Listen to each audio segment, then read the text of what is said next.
Ovulation হওয়ার সাথে সাথে আপনার মাথায় চিন্তা আসতে শুরু করে, এবার ওভুলেশনের সময় তো হাজব্যান্ডের সাথে মিলিত হয়েছেন, তাহলে এবার আপনার গর্ভধারণ হবে কি না। আপনার মনেও যদি এমন প্রশ্ন থেকে থাকে, তবে যতটা দ্রুত সম্ভব আপনি আপনার গর্ভধারণকে ডিটেক্ট করতে চান, ততটা দ্রুতই ডিটেক্ট করতে পারবেন বা বুঝতে পারবেন যদি এই ভিডিওটি দেখে নিতে পারেন। ওভুলেশনের 10 দিনের মধ্যেই আপনার শরীরে কিছু লক্ষণ প্রকাশ পেতে শুরু করবে যদি আপনি গর্ভধারণ করে থাকেন। আর এই লক্ষণগুলো চিনে রাখলে পিরিয়ড মিস হওয়ার প্রায় সপ্তাহখানেক আগেই বলে দেওয়া যায় যে আপনি গর্ভবতী হবেন নাকি আপনার পিরিয়ড হয়ে যাবে। চ্যানেলে যদি নতুন হয়ে থাকেন চ্যানেলটি সাবস্ক্রাইব করবেন। ফেসবুক পেজ থেকে আমাদের এই ভিডিওটি দেখে থাকলে পেজটি ফলো করতে ভুলবেন না। বাবা মা হতে চাওয়া দম্পতিরা কমেন্ট বক্সে অবশ্যই লিখে দেবেন বাবা হতে চাই বা মা হতে চাই, যেন অন্যরাও আপনার কমেন্ট পড়ে এবং আপনার জন্য প্রার্থনা করতে পারে। চলুন শুরু করা যাক। গর্ভধারণের জন্য সাধারণত নিয়মিত মাসিক যাদের, তাদের মাসের মাঝামাঝি সময় মিলন করতে হয়। মনে রাখবেন আপনার পিরিয়ড সাইকেল কিন্তু দুটো ভাগে বিভক্ত। একটি হচ্ছে ফলিকুলার ফেজ, অন্যটি হচ্ছে লুটিয়াল ফেজ। ফলিকুলার ফেজ হচ্ছে আপনার যেদিন পিরিয়ড শুরু হলো সেদিন থেকে শুরু করে আপনার যেদিন ওভুলেশন হবে সেদিন পর্যন্ত, এবং ওভুলেশন হওয়ার পরের এই সময়কালকে বলা হয়ে থাকে লুটিয়াল ফেজ। ফলিকুলার ফেজের নির্দিষ্ট কোনো সময় নেই। এক একজন নারীর ফলিকুলার ফেজ এক এক রকম হতে পারে। কারো ফলিকুলার ফেজ 14 দিনের হয়ে থাকে, কারো 16 দিনের, কারো 18 দিনের। কিন্তু লুটিয়াল ফেজ 14 দিনেরই হয়ে থাকে। অর্থাৎ আপনার যদি 16তম দিনে ওভুলেশন হয়ে থাকে, তবে তারপরে 14 দিনের মধ্যেই আপনার পিরিয়ড হবে এবং আপনার লুটিয়াল ফেজ শেষ হয়ে যাবে।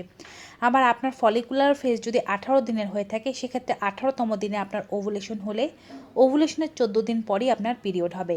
এক কথায় ফলিকুলার ফেজ ভ্যারি করলেও লুটিয়াল ফেজ কোনো প্রকারের ভ্যারি করে না। ওভুলেশনের পর 14 দিন যে সময় থাকে এটাকেই লুটিয়াল ফেজ বলা হয়ে থাকে, আর এই 14 দিন পরই পিরিয়ড হয় যদি আপনার গর্ভধারণ না হয়। এখন যেহেতু এক একজন নারীর ফলিকুলার ফেজ এক এক ধরনের, তাই নির্দিষ্ট করে বলা যাবে না যে ওভুলেশন ঠিক কবে হচ্ছে। ধরা হয়ে থাকে 14তম দিন, 16তম দিন, 18তম দিনের মধ্যেই অধিকাংশ নারীদের ওভুলেশন হয়ে থাকে। তবে তার দু একদিন আগেও হতে পারে, পরেও হতে পারে, নির্দিষ্ট সময় যে হবে এটি বলা যায় না। এজন্যই বলা হয়ে থাকে মাসিকের 11তম দিন থেকে 20তম দিন পর্যন্ত একদিন বাদে একদিন মিলন করতে, এবং দুটো মিলনের মাঝে 48 ঘন্টার বেশি বিরতি না রাখতে। এতে করে গর্ভধারণের সম্ভাবনা থাকে অনেক বেশি।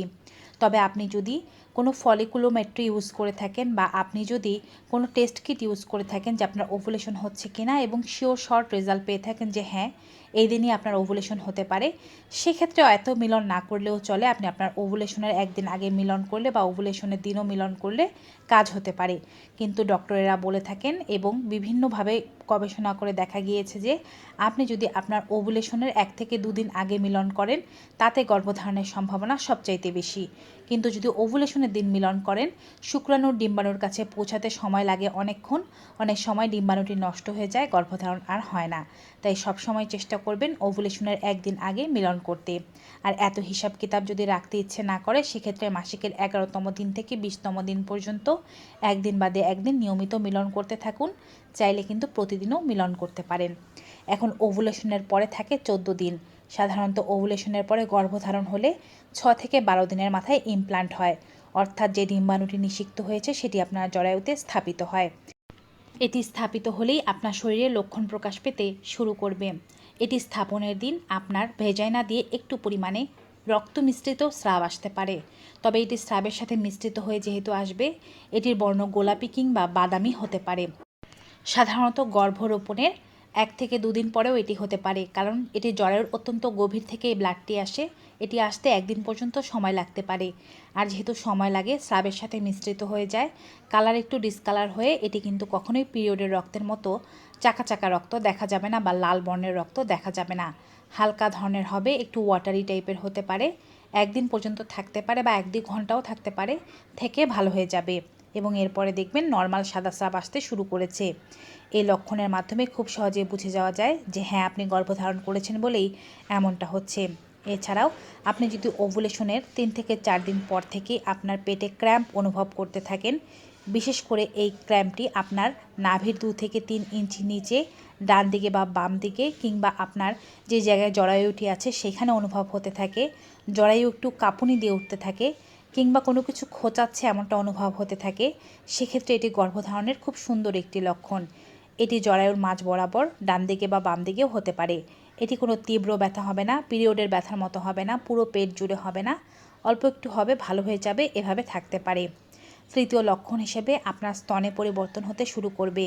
এটি খুবই সুস্পষ্ট লক্ষণ, অধিকাংশ নারীদেরই এমনটা হয়ে থাকে। যখনই তারা গর্ভধারণ করেন তাদের স্তন ফুলে যেতে থাকে, স্তনে প্রচুর ব্যথা হতে থাকে, বিশেষ করে নিপলগুলো অনেক ফুলে যায়, ব্যথা করতে থাকে, কারো কারো একটু একটু চুলকায় এবং নিপলগুলো বেশি করে কালো হয়ে যায়। এতে করে কিন্তু আপনি বুঝবেন আপনি গর্ভধারণ করেছেন বলে এমনটা হচ্ছে। গর্ভধারণের পরে আপনি দেখবেন আপনার ডিসচার্জের পরিমাণ বেড়ে গিয়েছে। এই ডিসচার্জে কোনো গন্ধ থাকবে না, তবে ক্রিমের মতো তরল বা লোশনের মতো সাদা রঙের ডিসচার্জ আসতে পারে বা জলের মতো ডিসচার্জ আসতে পারে। যদি অন্যান্য মাসের তুলনায় এ মাসে আপনার ডিসচার্জ বেশি থাকে তবে এটি গর্ভধারণের একটি লক্ষণ। এছাড়াও আপনি খেয়াল করবেন অন্যান্য সময় আপনার ইউরিন পাস করতে যেমন ইচ্ছা করছিল, এখন কিন্তু তার চেয়ে বেশি পরিমাণে প্রস্রাব লাগছে, বারবার প্রস্রাব করতে যেতে হচ্ছে এবং আপনি খেয়াল করছেন প্রস্রাবে এক ধরনের গন্ধ আছে যা আলাদা, আগের চেয়ে অন্যরকম। আগে এমন গন্ধ হয়তো আপনি পেতেন না। আবার প্রস্রাবের সাথে ফেনাও দেখতে পাচ্ছেন, এগুলো গর্ভধারণের লক্ষণ। এছাড়াও যদি আপনার গলা বারবার শুকিয়ে যেতে থাকে, বারবার আপনার জলপানের তেষ্টা পেতে থাকে এবং মুখ শুকিয়ে যেতে থাকে, তবে এটি গর্ভধারণের লক্ষণ। এবং হরমোনাল পরিবর্তনের কারণে আপনি খেয়াল করতে পারেন আপনার মুখে ব্রণ দেখা দিচ্ছে, এখানে ওখানে একনে উঠছে এবং এই একনেগুলো দু একদিন পরে আবার ভালো হয়ে যাচ্ছে।